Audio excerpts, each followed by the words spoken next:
While the Bulls made a lot of moves at the trade deadline, the one that it seems like almost universally most Bulls fans look at and say, it was one that we didn't have to do. That's the Ayo Dosunmu trade. With both Leonard Miller and Rob Dillingham, both having some good stretches here recently, the question becomes about what do they have to do to make that trade not be as big of a sting for the Chicago Bulls? I'll never say to make it a win. So I want to talk a little bit about that. And I want to talk about the Chicago Bulls tanking race update because we got some updates into that in regards to Portland and some other things. We'll talk about all that, plus dive into the mailbag right after this.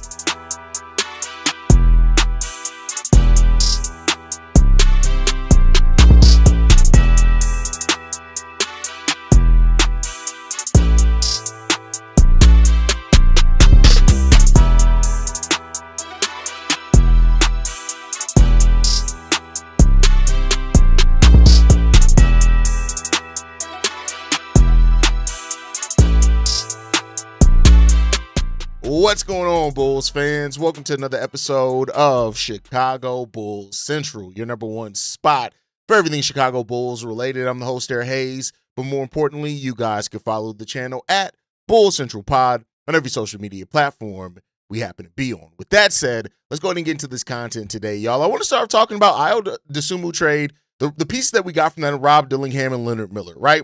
And while I'll be clear, and I said this in the intro, I'm never going to try to paint it as, hey, look, the Bulls actually got to win because Ayo was good. Ayo was really good. He's a player that didn't need a bunch of shots to be effective. He's a two-way player. He's rounded out to more of a three-level scorer now, having time being in Minnesota and all that type of stuff. And we know his comments stirred up a whole bunch of conversation around Billy Donovan, mid-range shots and all of that. But I want to talk about Rob Dillingham and I want to talk about Leonard Miller.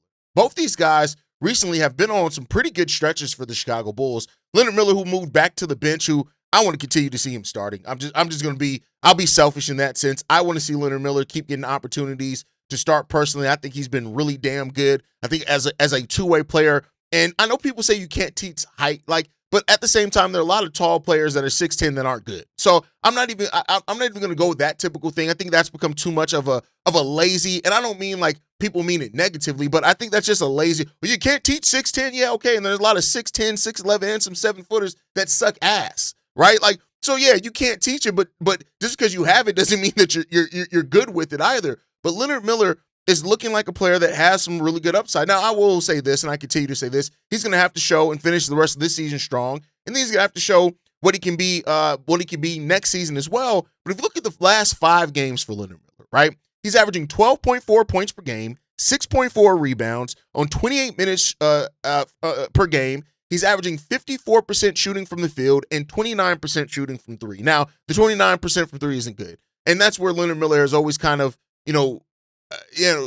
not been the best at, right? You look at his game and you like, he can become a prototypical 3-and-D wing. He can become that type of player, but the three-point shot isn't necessarily there for him in the rate that you want it, and that's perfectly fine. He doesn't have to do that to be effective, right? It's just, if you're talking about one thing, if he can be a more consistent three-point shooter, you look at the way Josh Giddey, how he grew as a three-point shooter, right? You look at the way that Ayo's grown as a three-point shooter while he was here, right? Those type of things. If you can get Leonard Miller to become more of a 35, 36-ish percentage three-point shooter, doesn't even have to be on high volume, just enough to keep defenses honest. That's a really good thing. Now, he's averaging 1.5 three-point attempts per game. So even at him shooting, the percentage that he's shooting, he's not taking a whole bunch of them. Over the last 5 games, though, he is taking 3.5, so take that for what you will. He is taking more. The percentage isn't really improving, so you want to see that one. But the guy's a really good defensive rebounder. 4 of his 6 rebounds are defensive rebounds, which are really good. He's not fouling a whole lot, which is something you look at for, young bigs and those type of things. Leonard Miller has been really, really good for the Chicago Bulls, and you just can't deny it. And, it's one of those things to where at 22 years old, if Leonard Miller keeps progressing the way that he is progressing, and even as a bench player, it's a pretty good, solid production for a player off the bench. Now, let's flip it and look at Rob Dillingham's last 5 games. 14 points per game, 2.8 rebounds, 4 assists per game as well. He's shooting ball both 50% from the field, 40% from three-point range, which is really good. He's averaging a steal and a half per game, and he's averaging only 1.6 turnovers per game. That's one of the biggest things that knocks on Rob Dillingham is the turnover to assist ratio over his career has been bad. He's starting to improve that with more confidence and more play. He's starting to improve that. So with both those guys playing and looking really good for the Chicago Bulls, the question that becomes about it is that if both these guys are bench contributors next year for the Chicago Bulls, what does that then look like? How do we reframe and relook at that Ayo Dosunmu trade? And like I said, I'll never look at it as necessarily a win. I always turned himself, like next season, if he plays the way that he played this year for the Chicago Bulls, next season with the Minnesota Timberwolves, he will be a sixth man of the year candidate. He was never going to be that in Chicago with the fact that we weren't a winning team, but he has the chance to really do that, right? Now, I want to throw this one to you guys, right? I get it. The mailbag isn't necessarily tomorrow, but I want to hear from you guys on this one. If Leonard Miller and Rob Dillingham, what would you need to see production-wise? And in reality, don't start saying, I need to see 16 points per game from Rob Dillingham and 17 points per game from Leonard Miller. You want to get over 30 points per game from two players? Come on, bro. Like two players that are going to be like realistic projections for those guys, right? Roll, stat projection. What do you need to see from those guys next year to make you feel a little bit better about that Ayo Dosunmu trade? Let me know what you guys think on that overall down below, right? Now, with that said, both these guys are going to continue to get chances the rest of the way, but I'm more so focused on what they can do next season. I want to see that, right? And we'll see what they can end up bringing, because I think both these guys have shown, hey, maybe that confidence boost in them is going to be enough, right?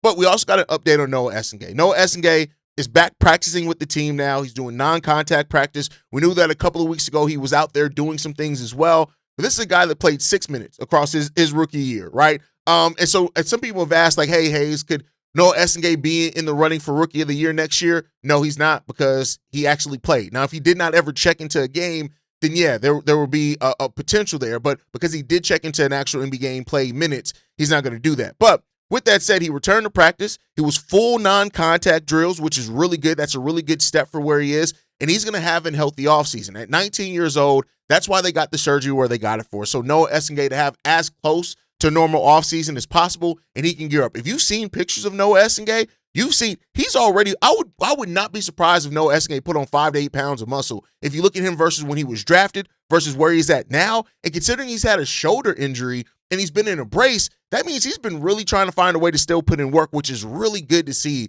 from a player like Noah Essengue. The brace is off. And Noah now, hopefully he's had a full year of working with NBA. He'll have over a full season of working with NBA, trainers and stuff like that. Continue to put on that weight. And, we're looking at Noah Essengue to at least have a role next season. So Casey Johnson reported that he returned to practice, and we'll see.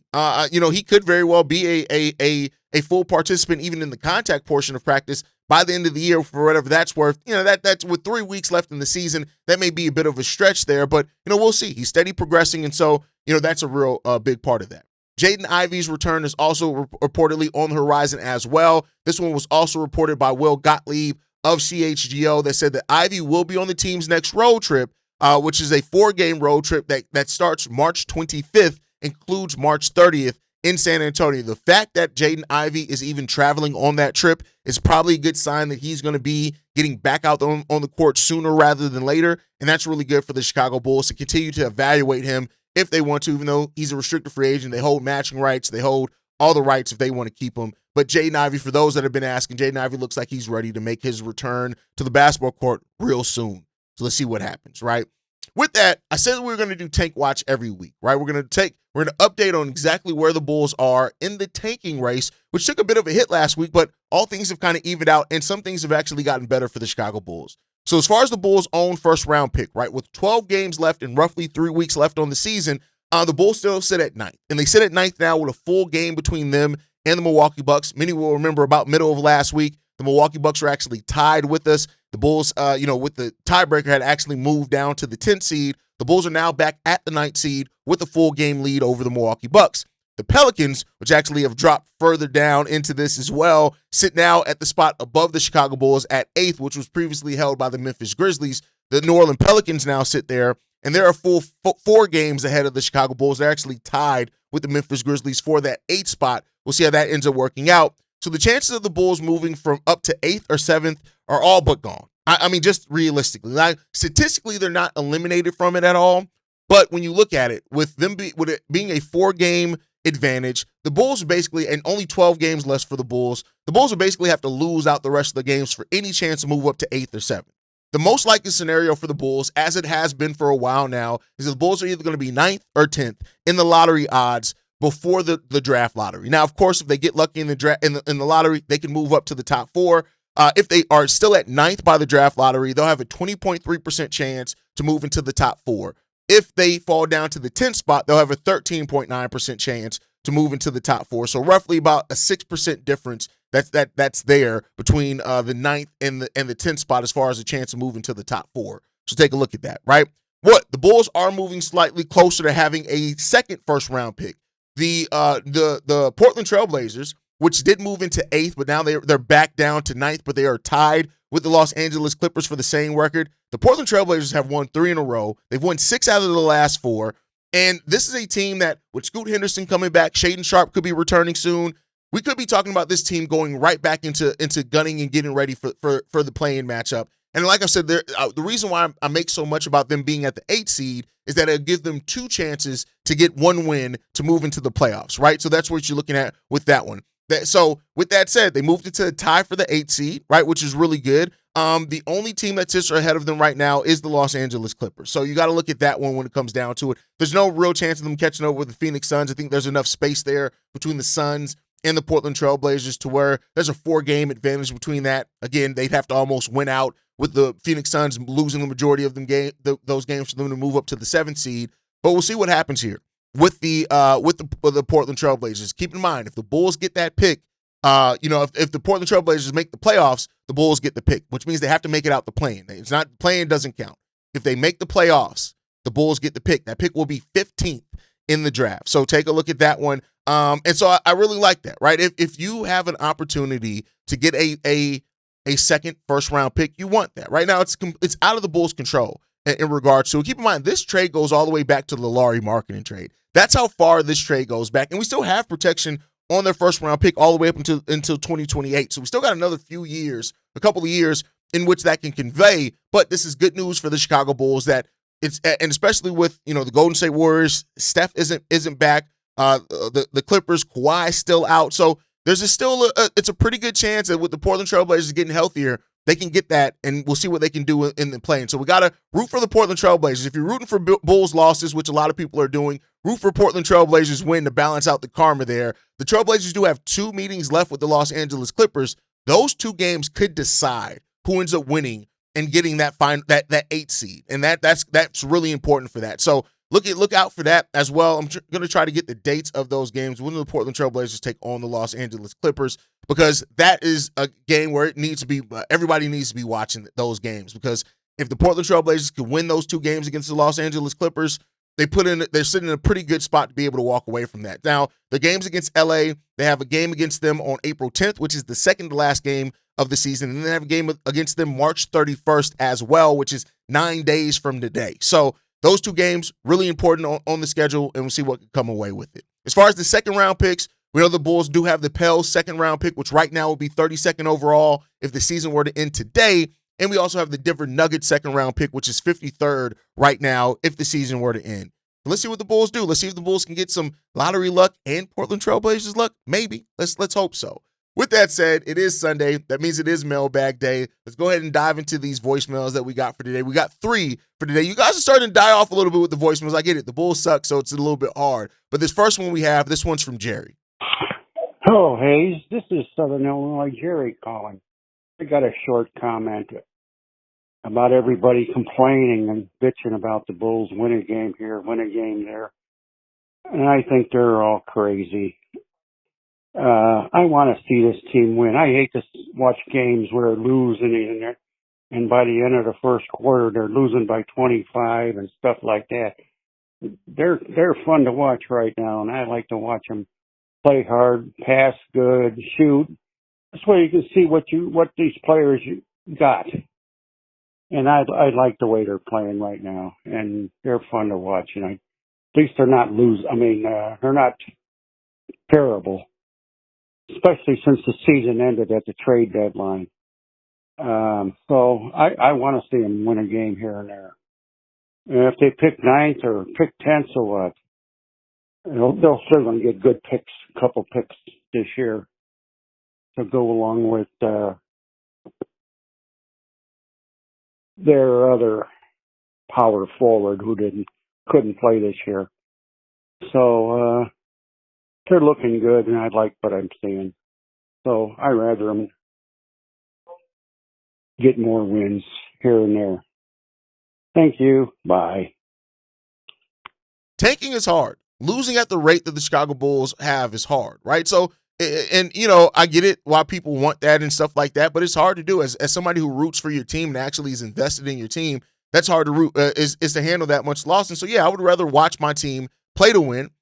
Especially if Josh Giddey and Modest Buzelis continue to be the reasons when they do win games, they're a huge reason why. I'd much rather that. And I get people are going to say, but what about the law, all that March? I don't give a fuck about that. What I give a fuck about is that we have players on this team that are going to be part of the future, and I still want those guys playing to win. I want those. I want those guys. I want winning to matter to them. I want the losing rate that the Bulls. I don't want Modest Buzelis and Josh Giddey to be worried about lottery odds. It's not their job to worry about that. That's the front office's job. That's us as fans that worry about that. I don't want those guys to worry about that. I want those guys to be out there trying to compete, fight, and win basketball games. That's what I want, and that's just the reality of where I sit with it. So, listen, a few extra wins here and there, I'm not mad at. It is what it is. Like, we were never going to move and have, the best odds at the top 4 pick at all anyway. I'm much more realistic in that sense. And I just want to see these players play, and whatever happens at the end of the season will happen at the end of the season. Maybe the basketball gods will reward good karma. Maybe. I don't know. That's the hope. All right, let's get into this next voicemail, man. This one's from Shay. What's up, Haize? I'm making this as a personal thoughts voicemail. The situation that we're in with AK for the last 6 years, this is a perfect example of being careful what you wish for. We wanted John Paxson and Gar Foreman to be gone so bad that we actually got it much worse. We didn't stop to actually really think about, hey, John Paxson did put together some good, decent teams, even though Derrick Rose was out a lot of those times during that era. It was his injury, but he did put together good and decent teams, and he actually drafted really well, except for maybe Marcus Teague and Tyrese Thomas. But I'm saying this to say all that. Was John Paxson very power hungry? Yeah, that's why he fired Vinny Del Negro and Tom Thibodeau, because they wasn't going with the bullshit. So he was a little bit power hungry, kind of like how Jerry Krause was when he ended the dynasty of the Bulls era. But one thing about it, he kept us competitive. Now, AK, you haven't really done that much. And with where we are right now, I guarantee you, there's not a Chicago Bulls fan that wouldn't want to go back to John Paxson right now to have him create a much better team than what we have right now with AK. Again, I'm not saying that John Paxson was not at fault, especially when Gar Forman got here, but I mean, next time y'all complain y'all want a better GM, or hell, if y'all want a better coach within Billy Donovan. Because I know a lot of us complain that Tom Thibodeau caused Derrick Rose an injury, which was not the case. Or maybe depending on who you ask. But saying all this and all that, because this message is about to go out, be careful what y'all wish for, because you don't know how good you got it until it's actually gone. And I'm even talking about that when we had the dynasty with the Jordan era. Anyway, tell me what you think, Haize. Peace. Well, the thing to remember about the Bulls is that, the Bulls were a good team before they got Derrick Rose. I think that's the important part of, you still need a solid team even around a star, and even more so now in modern basketball, you need that even much more, right? Because injuries, players are going to sit, rest management, all that type of thing. And so when you talk about the Bulls, and especially what they were able to do in those seasons that Rose set, that's because they had a good constructed, well-built team from top to bottom. That's why you need that, right? You can't just look at just adding a star. And if the star is the only reason why your team's good, you can win that way, and we've seen it done before. But that's fragile, because if that star goes down, now you got to look at it like, all right, are we going to lose all these games while they're out? You want a well-built enough team to where you'd be like, hey, even if our star goes down, we're going to still maybe slightly above 500, but we're going to be a team that's still competing to be 500. Then when that star comes back, hey, listen, we off to the races, right? That's why building a well-constructed team is hugely important in all of this. It just goes to show you why team building is still an important part of that. You still need to have a solid team. And that's the way that I do look at it. Now, as far as, Pax and all that type of stuff, like hearing recently that, Pax, they come out and said what would the determinant moment of when they decided that, hey, it's time to move on from Jimmy Butler and all that. It just reminded you why it was time for them to go, right? And I get it why people say, like, damn, we wanted something different, and look, we got something worse than Garpax. I understand that. That's on the ownership, but that doesn't all of a sudden reframe it and make the end of the Garpax era any better. It was not. It was not better. It just wasn't, right? Now, John Paxson, when he was the GM before Gar came in, he had a great run. He was amazing at what he was able to do, just amazing about it. But it changes at a point where, at some time, past success doesn't always guarantee future success, just like past struggles don't always guarantee future struggles. And that's just the world that we live in professional sports. All right, let's get into this last voicemail that we got. This one's from Reggie. Hey, this is Reginald. Just listen to some of your videos, you and Pat Designer, and I have no faith in AK's ability to draft, just like I have no faith in Billy Donovan's ability to develop talent.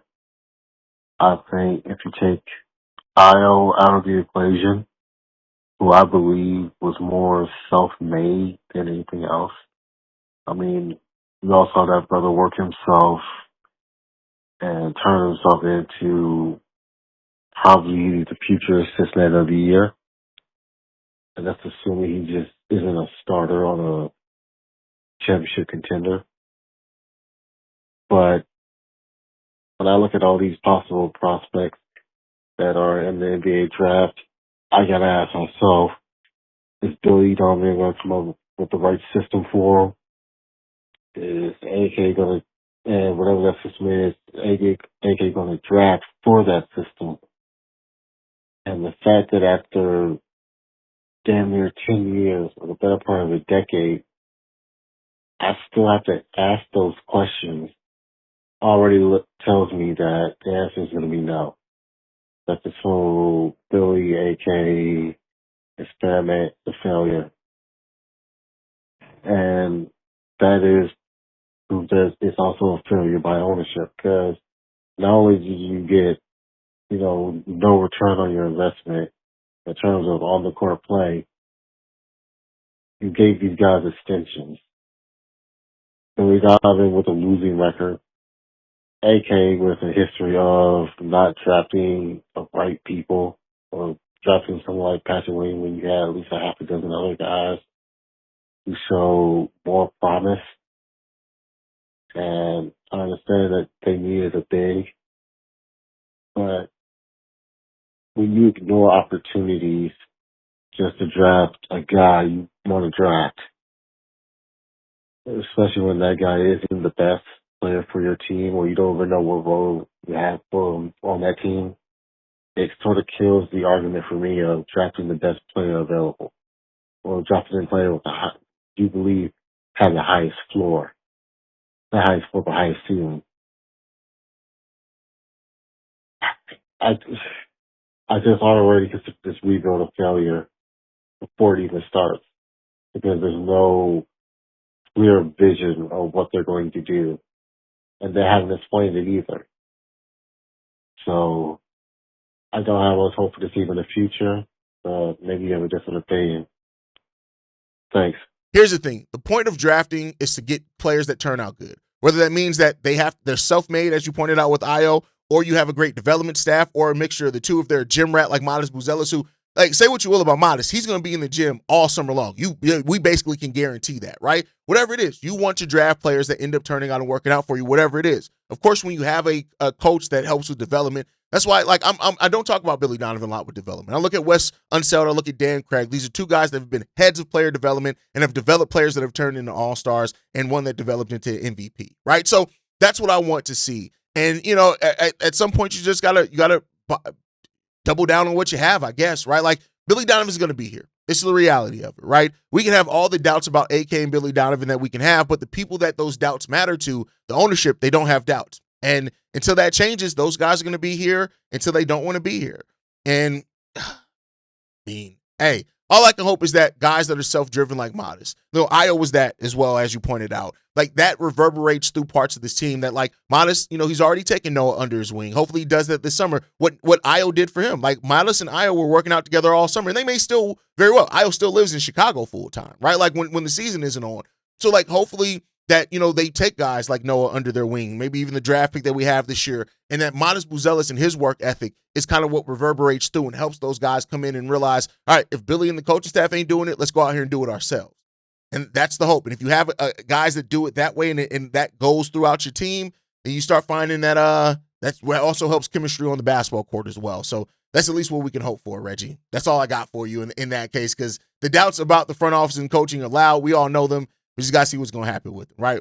But that's going to do it for today's episode, y'all. I want to hear from you guys as well. What needs to happen, again, with Rob Dillingham and Leonard Miller for you to feel like the Ayo trade isn't as bad? Again, I won't call it a win for that case. And then how are you feeling about the young core right now? How also are you feeling about the tank odds? Let me know that down below. Make sure you guys like the video, subscribe to the channel. You can follow us at Bulls Central Pod. You can send us any feedback, questions, comments, concerns, bullscentralpod@gmail.com. And lastly, if you want to leave a text message and our voicemail for the mailbag, the number to do so, 773-270-2799. We're the #1 spot for everything Chicago Bulls related, but that is thanks to you, lovely and beautiful people. And like I like to end every episode on, go Bulls. Love you guys. See you right if you can, y'all.